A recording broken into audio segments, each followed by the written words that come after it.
Hello everyone, welcome back to the NRW. I'm your host today, Rob Medina, and I thank you all very much for joining me here today because today I'm going to be reviewing a hidden gem called Rough Cut.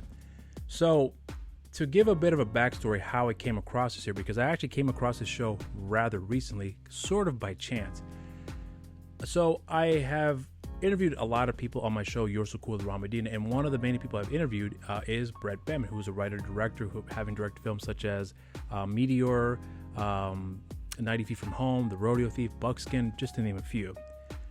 And every time I've spoken with him, and I've had him on my show twice, but every time I have spoken with him, he's always linking me up with someone he has worked with here on his productions, such as Tom Hallam, who I've had on my show, Robert Keith, who I've also had on my show, and most recently, Adam Hampton, who was a star of the film 90 Feet From Home, which I think is Brett Bellman's best film. So, in being linked up with Adam, I started conversing with him, and we were trying to set something up to have him on my show.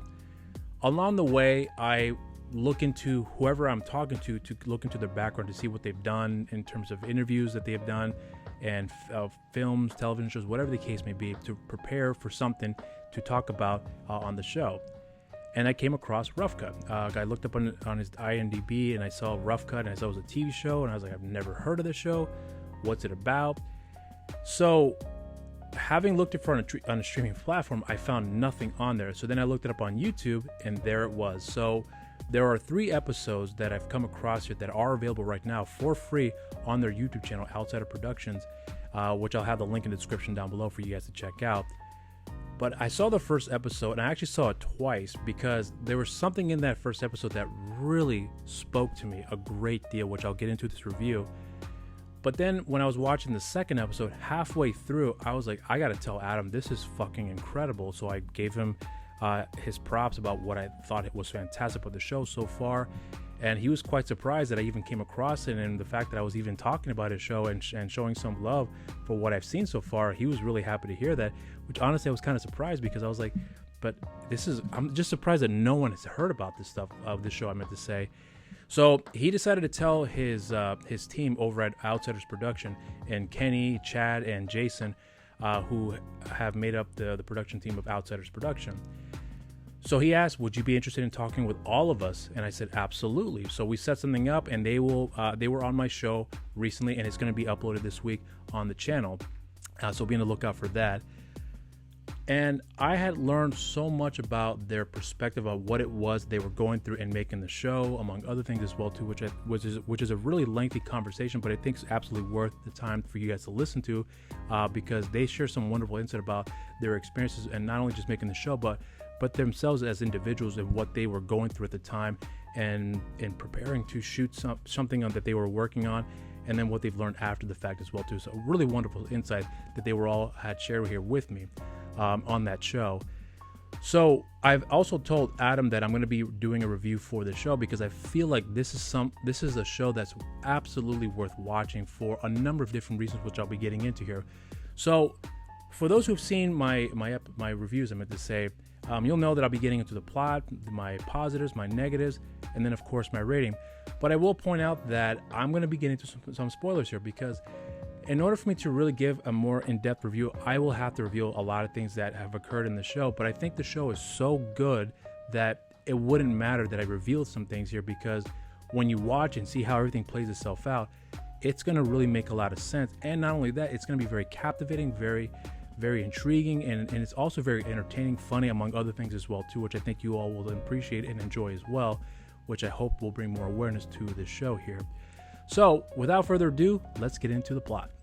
Rough Cut follows a colorful group of no-budget filmmakers as they fight to follow their unlikely dreams amidst the struggle of paying bills, troubled relationships, and their own insecurities.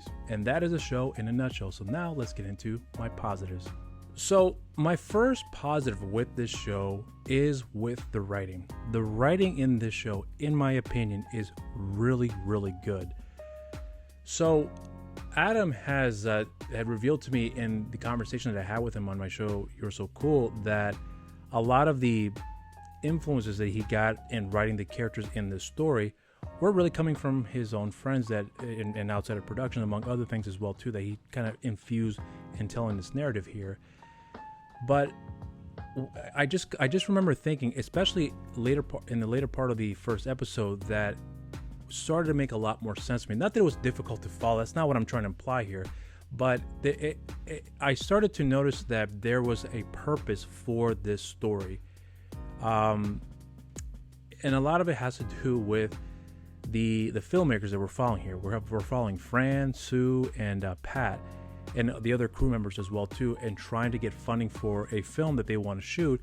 And Fran, played by Adam Hampton, is the screenwriter and the director, but he has a bad history of never really completing everything, despite the fact that he has some really great material to work on and to actually make. And the crew members are very much wanted to achieve in getting his vision to come to fruition, but he's a very difficult person to deal with for a number of different reasons. So you get to see a lot of development for the characters along the way, which also provides a wonderful sense of humor, which I thought worked very effectively for this show. And never once did I ever feel like it was forced, or it was taken out of place, or it was rather cheesy. I was honestly concerned because there were some parts in the beginning of the first episode that I thought worked very well, but then I was thinking about it along the way that is it gonna be consistent with that all across the board, or will it have some moments where the jokes are gonna fall through? And I never once felt that way at all. In fact, I actually thought it was getting better as this episode started to progress, at least with the first episode, I should say. So, in following the story of Fran, played by Adam, you get to see a side of the character, which, in my opinion, I felt like it was a lot of Adam in that character as well too, which he kind of hinted on in our conversation on the show You're So Cool rather recently. But the most important thing about the show that I really took away from here is there's a scene towards the end of the episode, which is about 23 minutes long. And it deals with a man who has worked in Hollywood, and his name is Shane. Oh gosh, I forgot the guy's name, but I'll have it up there for you guys to see, because I've seen the first episode more than once, but I'm always terrible with names. But the point I'm getting is that in that particular episode, both Pat and Fran went to this conference that this guy was hosting to give some insight about what it's like to make films in the film industry, and to provide some advice of how these filmmakers, upcoming filmmakers and screenwriters, can start pursuing this career path if they are so insistent on doing so here. But along the way, some people were asking some questions that were, I wouldn't say terrible, but clearly they come from a perspective of having this perspective that they know what they're doing, but in reality they really don't understand how the system works, at least in Hollywood. And this guy was going to break the news and tell them, you guys are idiots. None of you guys are going to make it, and none of you guys are going to have anything that Hollywood is going to want. Why? Because they already have the story that they need, because they know what's going to work and what's not going to work. And you guys have no idea how any of this works at all. So what is it that you're going to be able to offer to them? And how do you think that with you writing your story that you say is so fantastic is really going to have an effect in the industry? I mean, just really think about that. I'm kind of going a little bit more in depth with that monologue that he has, but the point I'm getting at here is that this guy really just like hammers it down to them and shoving it down their throats with the people who are there at this conference, that none of you guys are going to make it. You guys should just quit while you're ahead, because there's no way in hell you guys are going to get out of, you're going to make into this industry. And if you think that because you're good looking here in Oklahoma, because the story takes place in Oklahoma, and then when you get to Hollywood, that all of a sudden your good looks that you had in Oklahoma will carry on in Hollywood, you're going to be at the bottom of the totem pole there, because in Oklahoma you may be a 10, but once you get to Hollywood, you might be a 5, possibly a 6 if you're lucky. So he's really kind of just raining down the harsh reality of what it's going to be like for Hollywood, at least for them in Hollywood. And something about that particular scene, in my opinion, certainly made me realize that there is a huge amount of honesty that this guy was pointing out that I felt like was extremely important to bring out. And it's a long scene. It's about 23 minutes long, as I mentioned before. And I know that if this was airing, say, for example, like on HBO Max, Netflix, or some other network, that would have never been fleshed out the way that it was. It probably would have been condensed to maybe 5 minutes, if that, maybe a little bit longer, but definitely a lot shorter than what we got in that first episode. But that was an integral part of the episode that made me realize that, okay, there is something else going on that Adam and his team are trying to accomplish here. And this scene, in my opinion, was that turning point for me to really made me understand their direction that they were trying to go for in telling the story. And adding the comedic elements to it as well too certainly did help out, but it still was a very harsh look at the Hollywood system that this guy was 100% right about. He was an asshole in telling them that, but he was right. And then you're having to see the characters understand that we're fucked, and for us to be able to accomplish this goal of us wanting to make a movie is not going to be easy. So now the first episode more or less ends on them trying to find a way to see how they can get the money to be able to start this production, and then try to get everyone to work on this production with virtually no money. And if they are going to get paid, they're not going to get paid very much. But they know that there is a strong story to tell because the script that Fran had written is very, very good. It's just a matter of him having to finish it so that way they can have it prepared in time for the start of the production. And there's a lot of friction between the crew members as well too, especially between Fran and Sue. There's a whole backstory about that. So I think that with what Adam and the rest of the guys that have worked on the first episode had done, I think really was a turning point for me, as I said before, that made me realize that these guys have something really important to tell. And it was more or less a commentary on the Hollywood system, but being told from a perspective of people who are not in the Hollywood system and seeing it from afar, and then having someone from the system tell them, you're not going to make it. And it's something, like I said before, that is such a beautiful way, in a harsh way too, all at the same time, and telling that story effectively. So, I mean, I'm kind of rambling on here, but I'm telling you guys, that's something about that first episode really changed my perception on this team here and what they were trying to accomplish. And I think they've done a fantastic job and accomplished that with that first episode. Now, in the second episode, the story I believe starts to get better. But there's a lot of different things that are going on all at once, but it never once felt convoluted, as I've kind of mentioned before. So we have the story of a production that's currently being shot right now for a horror film that's being directed by a pretty well-established director who has garnered a lot of success from the previous films he has directed and have been released through a distribution company that have done very, very well for him. And as a result of that, he has made a name himself, especially in Oklahoma, which is where he's from.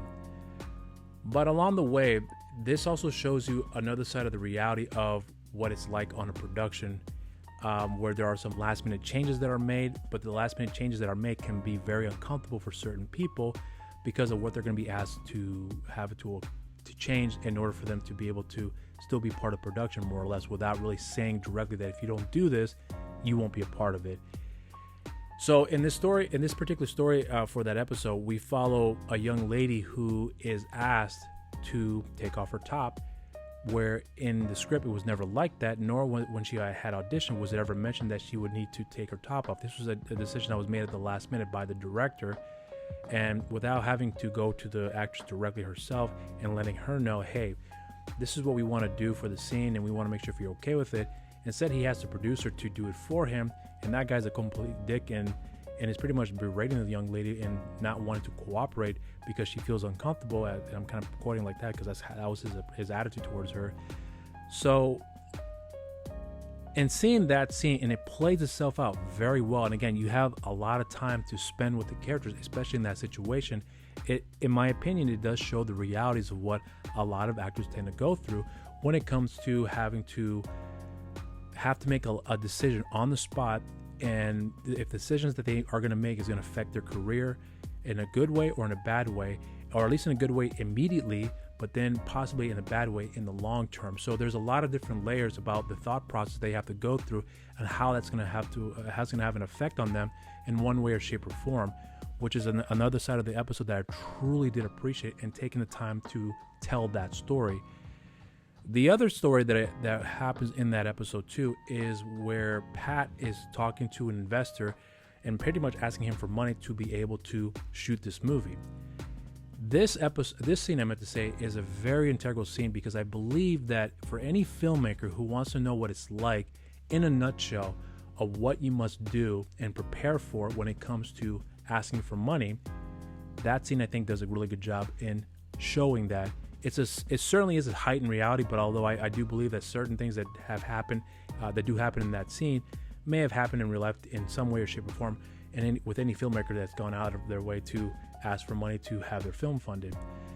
But it was important for me to see that, because the character of Pat, played by Chad, does a phenomenal job in doing what I think every person should do whenever they're asking for money from an investor, which is be completely honest. Don't bullshit them. Don't tell them what they want to hear. Just be straightforward and know what you're talking about, and provide backup if the investor is asking for more details. So you don't want to spend too much time and give them all these flowers, but nothing to back it up with. And I love that scene, because that investor could give two shits about the production, but it was because of his wife, why the meeting had taken place in the first place. And having agreed to fund the film, he says that, and the only reason why I'm giving you money is because my wife wants to be an actress, and my wife wants to do this here, and I'll give you the money under two conditions. One of is that she's going to get the role of, I believe, is Mary, which is one of the main parts in the script that Fran has written here for the film that they want to start shooting soon. And it's a very important role, and she's got to get a part in that, and I think she gets producing credit too, is what the other thing he had requested. Pat says, well, I'm not in charge of the audition process. Well, it's either that or you get nothing. So he more or less kind of just agrees to it under the circumstances he's in, knowing that they need the money in order to get this film shot. But didn't feel too comfortable in telling Fran about this, because he knows that Fran is going to be very much against the idea, having his opinions as far as why this lady would want to have a part when it's not written for someone like herself. So having set up a meeting to have her meet with the rest of the crew members to be able to really commit to the idea of actually funding the film, and more or less having her cast for this part that she's pretty much going to be getting, despite what their opinions may be on the matter. It also shows another side of the reality of what filmmakers may go through when they have this vision about what they want to do and what they want to accomplish, but someone else kind of just disrupts that plan, and how each of those individuals handle that in their own ways, if you will. And I think that's something that every person goes through, and I wouldn't say just necessarily in films, but in life in general. So this is a commentary about, yes, on what it's like for filmmakers to go through in the industry, but in a lot of ways, I think people can relate to that in any situation here. And depending on how the person handles that, you get to see how Fran is clearly a very fragile person, and has a lot of turmoil that he's having to deal with here, that he doesn't really do a good job in confronting, what you see as the show progresses here. And despite the fact that Fran is very much a troubled person in a lot of ways, yet his friends and the crew members still believe in him as a person, believe in his capabilities of being a good storyteller, a good screenwriter. But yet he's holding himself back, and as a result of that, holding them back as well too, despite the fact that they still very much believe in him, but don't have a lot of confidence in him, if that makes any sense. And this lady, Latrice, who's played by the actress Julia Curry, I believe, she picks up on that, and you can tell from just looking at her body language and understanding how she handles herself in that situation, that this is someone who has been very much told that she cannot do certain things because of the way she looks. She is a very beautiful woman, and she's more or less looked at in a lot of people's eyes as a trophy wife, because she's, again, a very beautiful person who has delusions, and I'm kind of putting it in quotes here, of wanting to become an actress, knowing full and well that she's never going to make it because she's not a good actress. And there's a scene in the movie where you get to see one of her other film reels that she's terrible, honestly. But Julie does a really good job in showcasing a side of the acting of the entertainment industry where every person in the industry must develop, which is thick skin. In my opinion, it looks like she's someone who has been ridiculed for a good portion of her life, simply because of her beauty and her aspiration to become an actress, which wasn't taken very serious by a lot of people, but she was still very passionate to pursue that. And then she saw a great opportunity to be able to pursue that passion, and someone else in that production is saying, fuck no. And that's something that I thought was very important to see when you have Fran and Latrice conversing with each other, and then they're clashing with each other. Clearly, Fran is very much against the idea, and he pretty much tells her up front. But Latrice is very much prepared in dealing with that, and you can see that she's developed a thick skin, and having to deal with all the setbacks she's probably been dealt with her life, but somehow has been able to overcome those mental hurdles, if you will, whereas Fran, on the other hand, has not. And she can read that right away and pretty much puts him in a spot. And then eventually he comes around and tells her that he's sorry and wants to make things right. And that's all in the third episode there. So I'm kind of just going all over the place with that. So forgive me for not really being structured in that sense, because I think this show, in my opinion, has accomplished a lot of things that I believe that a lot of filmmakers would want to accomplish, was in telling a great story, having it very well directed, very well acted, because I had come to learn that pretty much everybody had done this for free. There was no monetary compensation, if I recall correctly, for any of the actors there. So it's a lot of volunteer work and a lot of hours, a lot of preparation for that, a lot of heart and passion that was put into this production here, and it shows. So I think that with what they had been able to accomplish with the very limited resources they had, and the wonderful thing about this show too is that it has a lot of scope. You have a lot of locations. You get to see parts of the city, and it's not all done in cutting corners, if that makes any sense. It's all you are actually there in those locations, and you get to spend time with the characters in those respective locations, in restaurants and bars, on an actual production set, several homes and whatnot. There's so many things moving in keeping everything going there. And like I said before, it never once felt convoluted. It never felt like it was rushed. You can clearly see they put a lot of time into this here, and it paid off, especially in telling this narrative that I think wouldn't have worked on a standardized network here, where there's going to be a lot of bigwigs who will have a lot of opinions on the matter and want to change some things. And I know for a fact there's going to be a lot of things they would want to change, especially when it comes to the way these characters speak to each other. That may not work very well in this day and age here, considering the climate that we're living in right now. So, there's definitely an honesty about how the characters are talking to each other and how they react to each other, but showing that they're not forcing themselves, with the exception of few characters, and forcing their opinion on other people, but allowing certain things to happen organically. So it seems like everything looks so authentic to me from what you see in that particular show, that it spoke a lot to me about how people really behaved under those circumstances, and not necessarily in the film industry, but I'm just talking about it in general. So again, I don't think you have to be a film lover to watch this show and understand the story. I think you can still watch the show and truly connect with the characters, because there's a little bit of everybody, in my opinion, that you can take away from. That I saw a little of myself in Fran, I saw a little of myself in Sue, I saw a little of myself in Pat, and many of the other characters as well too. That I really do believe that there's something you can take away from the show. So I can go on and on about my positives for the show, because there's so many things I can get into here, but it'll just take forever. So that right there is going to be the end of my positives. So now let's get into my negatives. The thing is about my negatives with this show is really not about the story at all. And really it's not anything about to do with the technical aspect of the show, because like I said before, this show is pretty much done with no money. So there's really nothing negative that I can say about the show in that respect at all, because it's done beautifully, in my opinion. I'm sure at first glance, some people will probably have a look at the show and they'll look at the camera quality, or the picture quality, I should say, and they may dismiss it right away just by the image alone. And I hope they don't do that. I really do hope that they take the time to sit through and watch the show. But if there is one negative that I can really, really point out, I think it would be this. I actually would have liked to seen a lot more of Fran's backstory.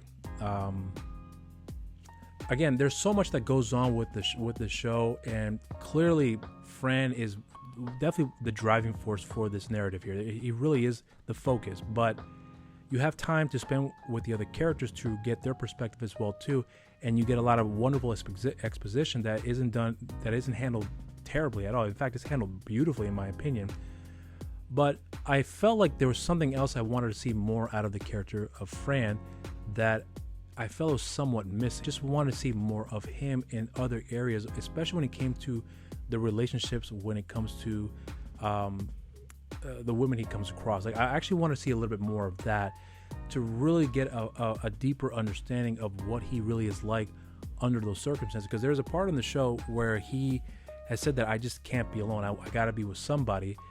And I wanted to see more of that part of the character, because I felt like that was something that was very important to showcase here, to hopefully flesh the character out a little bit more, even though the character's definitely been fleshed out and you have time to spend with the character to truly understand where they're coming from, especially in the last part of the third episode.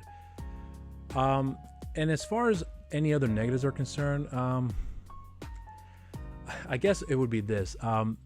When the third episode had ended, if it ended just on that note alone, it would have been a great ending, because it could have been a very ambiguous ending that would have led you to believe that things were going to turn out for the better. But knowing that there is actually a fourth episode, I want to see that fourth episode come out really, really soon. I know Adam had announced on the episode that that's going to be uploaded later this week that it is in the works to be completed, and it's going to be dropping later this year. I'm hoping that's dropping very, very soon. I'm not going to reveal what he told me, and it's not a spoiler at all as far as what he had told me, but I feel like if I mention anything about what he had implied as far as how the show or how the episode is going to be ending there, it might take away from the enjoyment factor there in that respect. So I'm just not going to say what he had told me there, but from what he did tell me, I think it sounds brilliant, and it's just going to hit you hard from him describing it to me to that small extent. I'm really excited to see how the show will actually end as far as the characters' journeys are concerned. I'm really excited to see how that's going to play itself out. But otherwise, that's really it for my negatives here. So now let's get into my rating. So if you can't tell by now, I love the show. In fact, here's what I'm going to point out too about the guys over at Outsiders Production is that I have come across this show, and then as a result of that, I've seen another film that the guys over at Outsider Production has done called The Unusual Calling of Charlie Christmas. That is a wonderful, wonderful, wonderful film. And you can see from that movie, which was shot before Rough Cut, that they've definitely gotten better as storytellers, as filmmakers. And then there's another show that they have done called Play It Loud, which is on a separate YouTube channel, which the name escapes me right now, which I'll have for you guys to see on the screen, and the link down below as well. That is more or less like a show to highlight musicians in the state of Oklahoma, and it is done beautifully in my opinion. You can clearly see they've gotten a lot better with the directing, the cinematography, the set design, which is set in a real environment, but just how they put everything together looks beautiful in my opinion. And they've actually won 3 Emmys as well too, which we touch upon in our conversation with the show this week. So these guys, in my opinion, are like just pure masterclass storytellers in my opinion, especially when you watch the show Play It Loud, which I guess is available on YouTube for free, which I highly do recommend you guys check out. That I want to see what else they can pull off here. So I hope you guys do give them a shot to check out what they have out there for you guys to see. And again, it's all free here on YouTube. Although I think Charlie Christmas, if I recall correctly, is not available on any particular platform that you guys can look for there. So hopefully one day somewhere down the line that they will be able to have that release for you guys to check out there, because I think you guys would enjoy the film as well too. It's a short film. It's only about an hour long, but it is beautiful and it's so compact and condensed, and just it's an effective story in my opinion. And it's a unique take on the superhero genre, if you will. So I hope one day they will have that film released for everyone to check out. So for my rating for on this show, I'm going to say that I'm going to give this show a solid cheers. And those are my thoughts on the show Rough Cut. If you guys have seen the show, let me know what you guys think in the comment section down below. And if you haven't done so already, subscribe to our channel. Make sure to share and like our videos and hit the notification bell while you're down there. And follow us on our social media accounts on Instagram, New Release Wednesdays, on Facebook, Nerds Rule the World, and on Twitter at the NRW. And you can follow me on my social media accounts on Instagram and Twitter, Mr. Rob Medina, and on Facebook, simply just Rob Medina. And I have a show on the channel called You're So Cool with Rob Medina. As I've already mentioned earlier, my guests this week are the guys over at Outsiders Productions, and Kenny, Chad, Jason, and Adam. That's going to be available this week on the channel, so make sure you guys look out for that. And follow the show's social media accounts as well, too. On Instagram, You're So Cool with Rob Medina, and on Twitter, You're So Cool WRM.